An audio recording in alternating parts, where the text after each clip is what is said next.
या बातम्यांचे प्रायोजक आहेत मेसर्स पुरुषोत्तम नारायण गाडगीळ, सराफ आणि जवेरी यांच्या शाखा महाराष्ट्रापासून कर्नाटकपर्यंत वेगळ्या वेगळ्या डिझाईन्स आणि आकर्षक डिस्काउंटसह मेसर्स पुरुषोत्तम नारायण गाडगीळ। ताज्या बातम्यांसाठी पाहत रहा तिचा सागर न्यूज। उद्धव ठाकरेंनी विधान परिषदेसाठी फोन केला तर मदत करणार का? एकनाथ शिंदेंचं बेधडक उत्तर। महाराष्ट्राचे उपमुख्यमंत्री एकनाथ शिंदे यांनी आज पंतप्रधान नरेंद्र मोदी यांची भेट घेतली। एकनाथ शिंदे आणि नरेंद्र मोदी यांच्यात जवळपास 2 तास चर्चा झाली।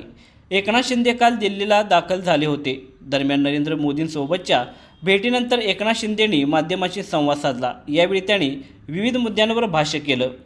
शिवसेना शिंदे गटाचे खासदार नरेश म्हस्के यांनी उद्धव ठाकरेंवर टीका करताना विधान परिषदेचे आमदार व्हायचे असेल तर एकनाथ शिंदेंना फोन करा, एकनाथ शिंदे हे मोठ्या मनाचे नेते आहेत, असं विधान केलं होतं।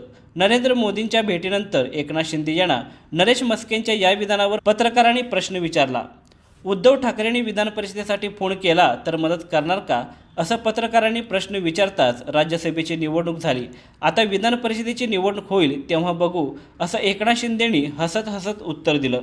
दर अधिवेशनात मी खासदारांना भेटण्यासाठी दिल्लीला येत असतो। काल आमच्या खासदारांना भेटलो। आज पंतप्रधान नरेंद्र मोदी, लोकसभा अध्यक्ष ओम बिर्ला यांना भेटलो। ही सदिच्छा भेट होती। कोण टीका करते, कोण काय बोलते, यापेक्षा मला काय करायचं आहे ते मी करत असतो। विरोधक नेहमी त्यांचं टीका करण्याचं काम करत असतात, मी टीकेला कामाने उत्तर देत असतो, असं एकनाथ शिंदे म्हणाले। इराण अमेरिका युद्धाच्या पार्श्वभूमीवर देशातील सगळ्या पक्षांनी एकसंघ राहिलं पाहिजे, हे मी नरेंद्र मोदींसोबत बोललो। शिवसेना त्यांच्यासोबत आहे, हेही त्यांना सांगितले, अशी माहिती एकनाथ शिंदेंनी माध्यमांशी बोलताना दिली।